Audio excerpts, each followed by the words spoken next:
E aí, pessoal, tudo bem? Aqui é o Wesley e eu queria discutir com vocês um conceito que de muitas vezes que eu vejo aí na internet, e alguns amigos também de formação em neurociências também acabam ficando aí de cabelos em pé, extremamente emputecidos, que é o conceito de neurotransmissor associado a uma função específica. Antes da gente falar de neurotransmissor relacionado a X ou a Y, a gente precisa entender o que é uma neurotransmissão. A neurotransmissão nada mais é do que um processo no qual um neurônio ou uma célula da glia comunica-se com outra célula nervosa ou até mesmo com um músculo ou, por exemplo, um órgão aí específico. A ideia central é que a neurotransmissão ela nada mais é do que um processo que vai intermediar a comunicação entre uma célula e outra. Simples assim, beleza? E acrescido a isso, não menos importante, a molécula que vai estabelecer esse elo de comunicação, esse elo de sinalização, isto é, tudo que acontece dentro do organismo vivo é mediado por sinalização. E a molécula sinalizadora, aqui nesse caso, é o neurotransmissor, certo?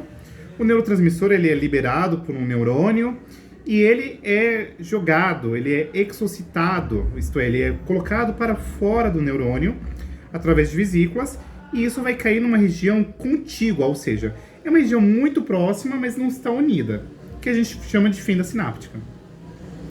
E aí o que acontece? Essa vesícula que está agora transportando uma substância química que vai sinalizar uma outra célula, precisa ser ancorada em uma estrutura que a gente denomina como receptor. Um receptor nada mais é do que uma proteína presente na membrana celular, que consequentemente vai fazer o quê? Ancora uma substância ali sinalizadora, muda a conformação, isto é, a sua estrutura, de maneira a incorporar isso daí para dentro da célula. E aí quando esse neurotransmissor entra dentro de um outro neurônio, ou de um músculo, por exemplo, ele vai aí reverberar, fazendo alguma ação, beleza? E aí comumente a gente vê aí na internet que determinado neurotransmissor é o neurotransmissor da felicidade, é o neurotransmissor da ansiedade, por exemplo, da luta ou ação, ou é o neurotransmissor associado com atenção e etc. Tá errado? Mais ou menos. Por quê? Você querer associar um neurotransmissor a uma única função em específico acaba sendo errôneo, porque um neurotransmissor ele pode ser, de certo modo, liberado pelo neurônio e ele pode se ligar a diferentes receptores. E aí que entra o X da questão. Quando ele se liga a um receptor X, ele pode fazer uma função X. Quando ele se liga a um receptor Y, ele vai fazer, por consequência, um efeito sistêmico Y. E assim sucessivamente. O fato é que a gente precisa compreender que, embora a gente tenha aí alguns neurotransmissores, por exemplo, a serotonina, que está associado com o humor, com a questão de saciedade e etc. Está errado? Não está errado. Mas você querer limitar a ação da serotonina, por exemplo, a somente isso, está errado, tá bom? E aí eu vou dar um exemplo clássico de como que a gente poderia observar como que o neurotransmissor pode ter ações completamente diferentes e é o mesmo neurotransmissor.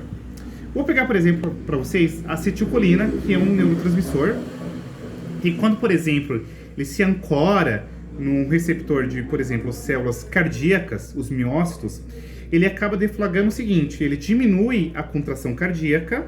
Por quê? Quando ele entra na célula cardíaca, que é uma célula excitável, ele acaba por fazer o quê? Um processo de hiperpolarização. E quando ele hiperpolariza essa célula, consequentemente, diminui-se a frequência cardíaca, diminui-se a contração.